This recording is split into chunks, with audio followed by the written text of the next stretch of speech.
Ouvrons notre Bible au livre de 1 Samuel 2. 1 Samuel 2.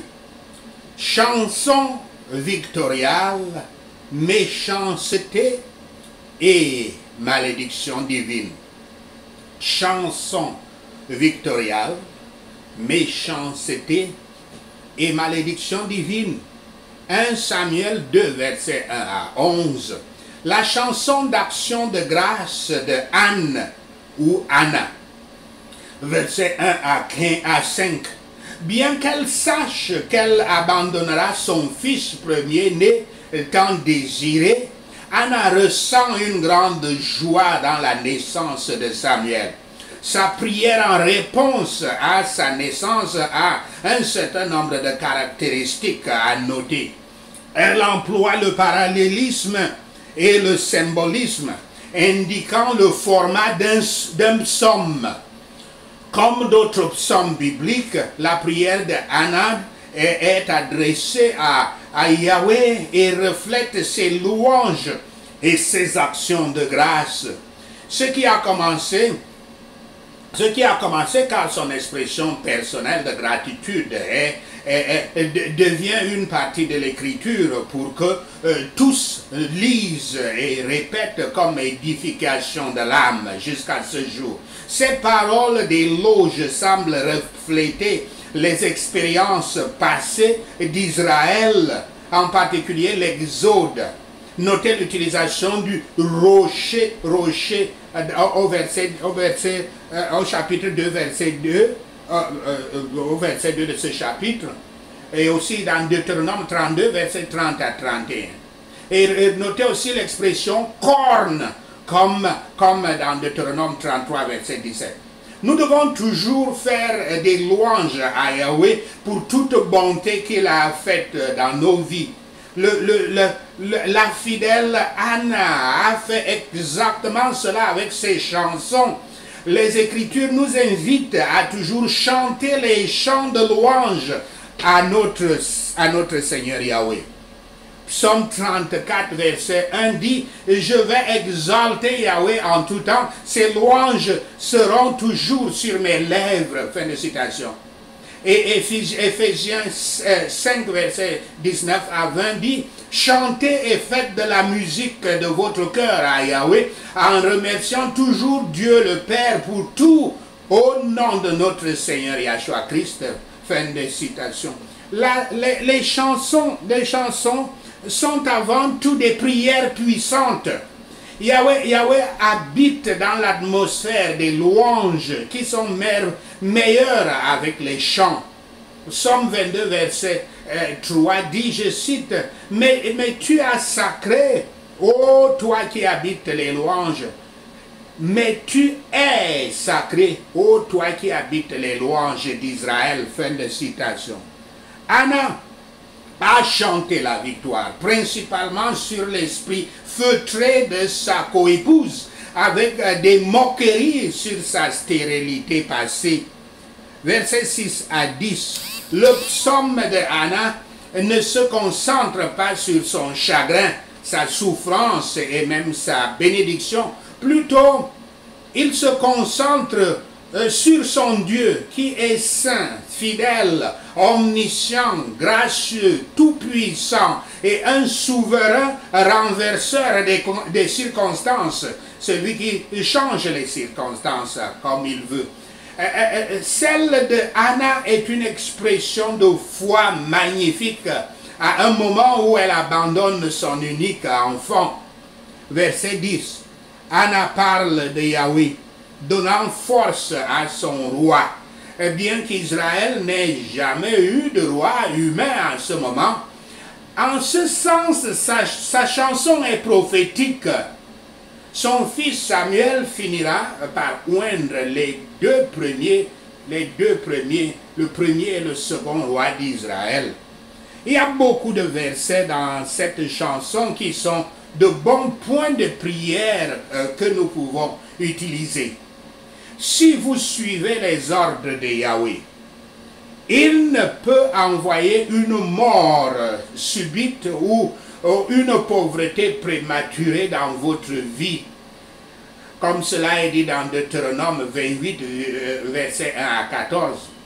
Il y a 4 choses principales qui vous ramèneront dans la pauvreté, qui est l'une des malédictions divines énumérées dans Deutéronome 28, versets 15 à 68, à savoir 1. Blocage. Ils sont de différents types. 2. Esclavage. Et les emprisonnements, quelque chose qui vous limite de progresser. Un embargo. 3. Les malfaiteurs, les programmeurs maléfiques, les rapporteurs maléfiques, les agents du mal. 4. Les malédictions et les conventions maléfiques. Telles, par exemple, l'expression, quelqu'un peut dire, vous ne réussirez jamais dans notre famille, ou bien quelque chose comme ça. C'est quelque chose dans laquelle vous êtes entré, ou une personne de votre famille est entrée, convention maléfique. Anna a été victime d'une de ces personnes, ou d'une de ces situations, parce que notre Seigneur l'Éternel Yahweh a brisé ses chaînes de servitude, a brisé son piège. Elle peut chanter sa liberté et ses louanges à Yahweh. Les louanges sont une arme de guerre spirituelle. N'oubliez jamais. L'Écriture dit, je cite, au moment où l'on commençait les chants et les louanges, Yahweh plaça une embuscade contre les fils d'Ammon et de Moab et ceux de la montagne de Seir, la montagne de Séhir, qui étaient venus contre Juda, et ils furent battus. Fin de citation, ça c'est une citation de 2 Chroniques 20, verset 22. Anna a regardé au-delà du cadeau, Samuel, et a loué le donneur. Elle se réjouit du salut de Yahweh et dans l'attente de sa venue, qui est le salut entier de son peuple. Yahweh ne respecte pas la sagesse de l'homme ni son excellence, mais choisit ceux que le monde qualifie de fous, les enseignant à sentir leur culpabilité et à valoriser son salut gratuit et précieux. Au-dessus de tout, Anna a chanté des chansons prophétiques annonçant la venue du Seigneur. Cette prophétie concerne le royaume du Christ, ce royaume de grâce dont Anna parle, après avoir parlé en grande partie du royaume de la providence. Et voici la première fois que nous rencontrons le nom Messiah, Mashiach, le Messie en français, qui signifie loin, comme nous voyons que nous trouvons dans la fin du verset 10, qui est aussi la fin de la chanson. Les sujets du royaume du Christ seront en sécurité et les ennemis du royaume seront ruinés. Car loin le Messie, le Seigneur Christ est capable de sauver et de détruire. 1 Samuel 2, verset 12 à 26. La méchanceté des fils d'Élie, le ministère de Samuel. Ophni et Phinehas auraient dû savoir mieux que d'abuser de leur position sacrée. Les fils du premier prêtre Aaron avaient agi de manière incorrecte et avaient été jugés et tués en conséquence dans Lévitique 10, verset 1 à 3. La maturité de Samuel physiquement et spirituellement se manifeste en contraste avec les fils d'Élie. Leurs offenses vont au-delà de l'abus liturgique du sacerdoce vers la corruption morale. Leur mépris pour la loi de Yahweh est flagrant. Verset 19. il convient de noter que chaque année, Anna ne fait pas seulement des vêtements à porter à Samuel, mais des vêtements de prêtre. On peut supposer qu'elle et Elkana, son mari, continuent d'avoir une influence positive sur leur fils, même s'il grandit dans l'ombre de Ophni et Phénéas. Versets 22 à 26. La première mission de Samuel en tant que prophète sera de dire à Élie quelque chose qui n'est pas agréable à entendre, comme nous le verrons dans le chapitre 3, versets 17 à 18. Pourtant, il semble que son mentor, Élie, ne peut pas faire de même avec ses propres fils. S'il essaye de les réprimander, il manque de force et d'autorité. Élie apprend tout ce qu'ils font, il est au courant de tout ce qu'ils font, mais permet au problème de continuer. Samuel est un contraste direct de cela. 1 Samuel 2, versets 27 à 36. La prophétie contre la famille d'Élie. La méchanceté des fils d'Élie. Le ministère de Samuel. La situation avec le sacerdoce est évidemment évidente pour Yahweh. Il fait connaître son mécontentement et son intention en envoyant un prophète à Élie. Un événement rare, comme cela est dit au chapitre 3, verset 1. Le prophète traite le sacerdoce dans une perspective historique et théologique appropriée. Il rappelle tout d'abord l'Exode, lorsque le sacerdoce d'Aaron et les Lévites avaient été établis et respectés. Alors il regarde vers le futur, quand Yahweh va construire une nouvelle maison des prêtres. Quant au présent, le jugement est en réserve pour Élie et ses fils. Ils mourront le même jour, après quoi Yahweh établira un prêtre fidèle. L'accusation selon laquelle les prêtres s'humilient sur les offrandes, qu'on voit au verset 29, peut avoir frappé à la maison avec Élie. Il est décrit plus tard comme un vieillard lourd, au chapitre 4, verset 18.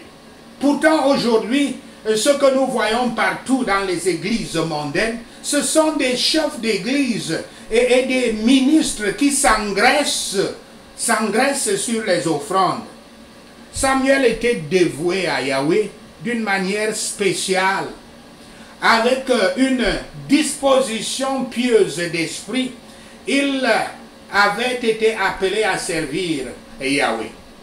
Il a reçu une bénédiction de Yahweh. Les jeunes qui servent Dieu aussi bien qu'ils le peuvent, Yahweh permettra de les améliorer afin qu'ils puissent le mieux servir. Élie a évité les ennuis et les efforts.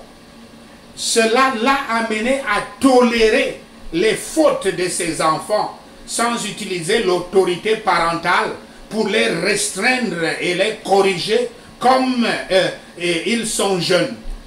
Quand ils étaient encore jeunes jusqu'à leur âge adulte. Il a fait un clin d'œil aux abus au service du sanctuaire jusqu'à ce qu'ils deviennent des coutumes. Et il a permis à des abominations de poursuivre leur cours dans le temple de Dieu. Et ses fils, ceux qui auraient dû enseigner aux plus jeunes qui se livraient au service du sanctuaire ce qui est bon, les sollicitaient plutôt à la méchanceté. Leur offense a été commise même en offrant des sacrifices pour les péchés, ce qui a marqué l'expiation du Seigneur.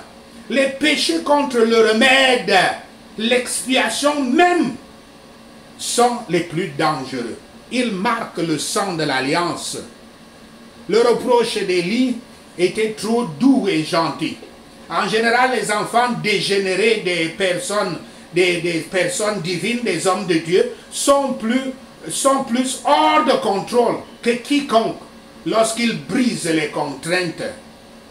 La prophétie contre la famille d'Élie, ceux qui permettent à leurs enfants une manière malveillante et n'utilisent pas leur autorité pour les retenir et les punir. En effet, ils honorent leurs enfants plus que Yahweh. Que l'exemple d'Élie incite sérieusement les parents,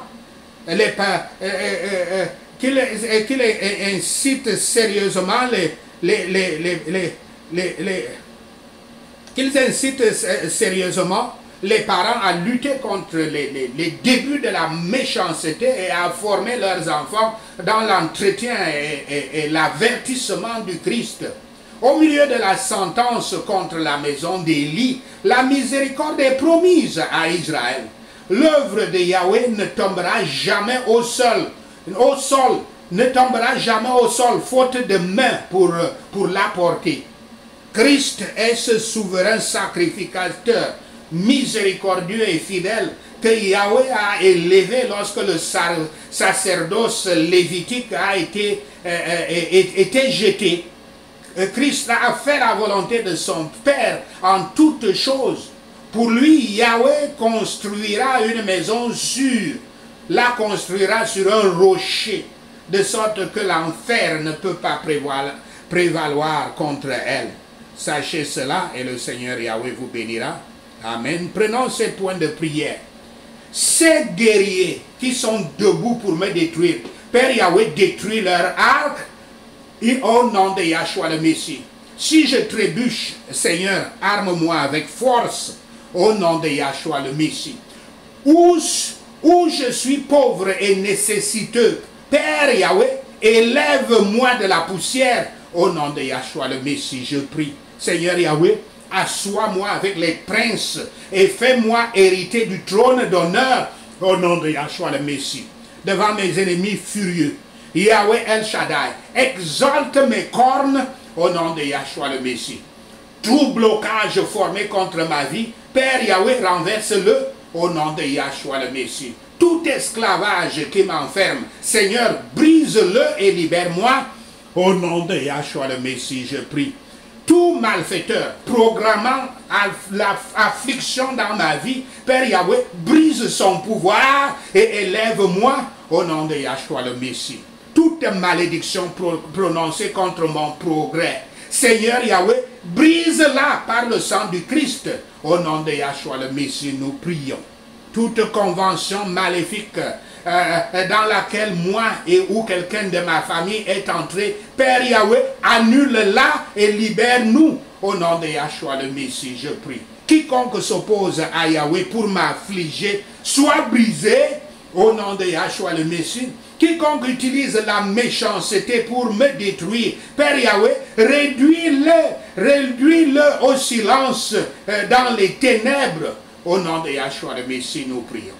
Quiconque s'engraisse en méprisant l'œuvre de Yahweh dans son temple, Père Yahweh, réduit sa force et raccourcit sa vie. Au nom de Yahshua le Messie, nous prions. Père Yahweh, établis fermement l'assemblée des disciples du Christ, afin que je puisse toujours servir devant le Messie.